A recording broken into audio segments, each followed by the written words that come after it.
Ircan, tadi kok wudhu kayak gitu sih? Gitu gimana? Perasaan saya lihat orang lain wudhu, gitu-gitu aja. Set. Ngikutin yang lain. Waduh, kan ibadah itu harus selalu ada dalilnya. Ada pisan, betul kata mah. Jadi segala sesuatu, apalagi dalam ibadah-ibadah yang ritual gitunya, harus kita wajib menggunakan dalil. Karena kata kuncinya ada sebuah hadis dari Aisyah radhiyallahu anha, barang siapa membuat perkara baru dalam agama kami, maka semua amalan itu tertolak. Hadis Bukhari ya, Sahih insyaallah. Aduh, itu berarti selama ini tuh saya wudhu salah wudhunya. Tapi yang wudhu yang bener tuh kayak gimana? Nggak tahu. Bentar, Chan. Saya kebetulan bawa referensi buku. Nah, Ini coba kamu lihat deh. Ini buku kecil bab wudhu. Coba lihat. Sifat sholat Nabi dan wudhu. Kita bahas aja bareng-bareng. Anggota badan yang wajib dibasuh dalam wudhu atau rukun. 1. Membasuh wajah secara keseluruhan. 2. Mencuci kedua tangan hingga siku. 3. Mengusap kepala secara menyeluruh serta kedua daun telinga. 4. Membasuh kedua kaki hingga kedua mata kaki. nah itu jadi si rukun wudhu itu ada 4 ya.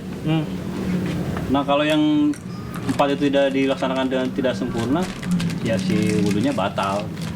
Atau berarti kalau misalkan saya wudhu selama ini salah, sholatnya juga nggak sah meren. Aku pernah dengar ceramah. Ada riwayat sahabat Nabi sampai 3 kali diulang sholatnya, Pi. Karena wudhunya nggak sempurna. Coba ingat detailnya nggak, Pi? Gini ya, pada saat itu Rasul melihat seorang sahabatnya ada sebesar dirham atau kuku ini. Di sininya ini kering, tidak terbasuh dengan sempurna. Maka beliau menyuruh sholat wudhu lagi, sempurnakan baguslah wudhumu, kemudian sholatnya baru sholat lagi. Dan sampai 3 kali, karena selalu ini tidak sempurna gitu, basuhnya nggak sampai mata kaki. Itu menandakan bahwa wudhu tidak sah, sholat juga otomatis tidak sah. Gitu ya? Cik, aku coba baca lagi. Niat dan baca basmalah. Yang ke-1, yang keduanya membasuh telapak tangan. Terus cara gerakannya gimana? Nah kayaknya kita lihat hadisnya.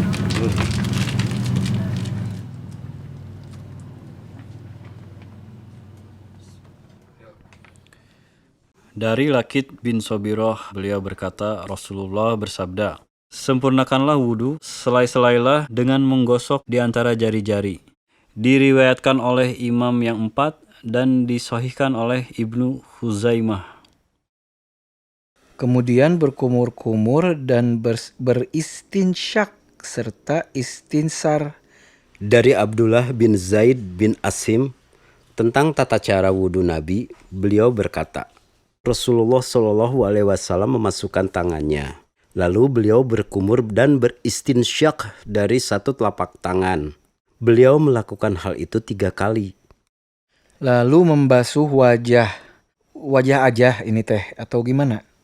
Nah, membasuh wajah ini yang dimaksud dengan wajah itu dari tepian rambut bagian kiri dan kanan dan juga sampai ke dagu bagian bawah yang ditumbuhi jenggot. Dan yang ditumbuhi jenggot itu harus di sela-sela karena dikhawatirkan tidak masuk air ke dalam janggutnya, jadi harus di sela-sela janggutnya. Dan ini sampai 3 kali sunnahnya. Kalau wajibnya cukup 1 kali.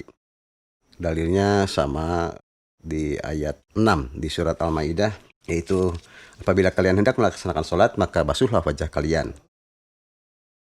Kemudian membasuh kedua tangan. Quran Surat Al-Maidah ayat 6. Wahai orang-orang yang beriman, apabila kamu hendak melaksanakan sholat, maka basuhlah wajahmu dan tanganmu sampai ke siku. Kemudian mengusap kepala dan kedua telinga.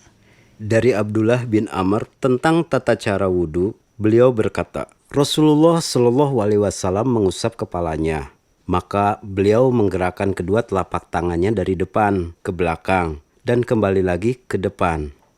Kemudian beliau mengusapkan kepalanya, lalu beliau memasukkan kedua jari telunjuknya ke dalam telinganya. Dan beliau mengusap bagian luar kedua telinganya dengan kedua ibu jarinya. Membasuh kedua kaki. Kedua kaki sampai mana? Dalam hal membasuh kaki, kita merujuk kepada sebuah hadis dari muttafaqun alaih atau Bukhari dan Muslim dari Humran radhiyallahu anhu. Kemudian membasuh kaki kanannya sampai mata kaki 3 kali, kanan dan kiri. Demikian pula yang kiri seperti itu juga. Kemudian beliau berkata, aku telah melihat Rasulullah berwudu seperti wuduku ini. Kemudian di salah satu hadis yang lain, ini tentang kaki penting sekali, bahwa suatu ketika Nabi SAW melihat seseorang yang telapak kakinya terdapat daerah seukuran uang logam dirham atau kuku yang tidak tersentuh air. Maka beliau bersabda, kembalilah, lalu perbaguslah wuduhmu dan ulangi sholatmu.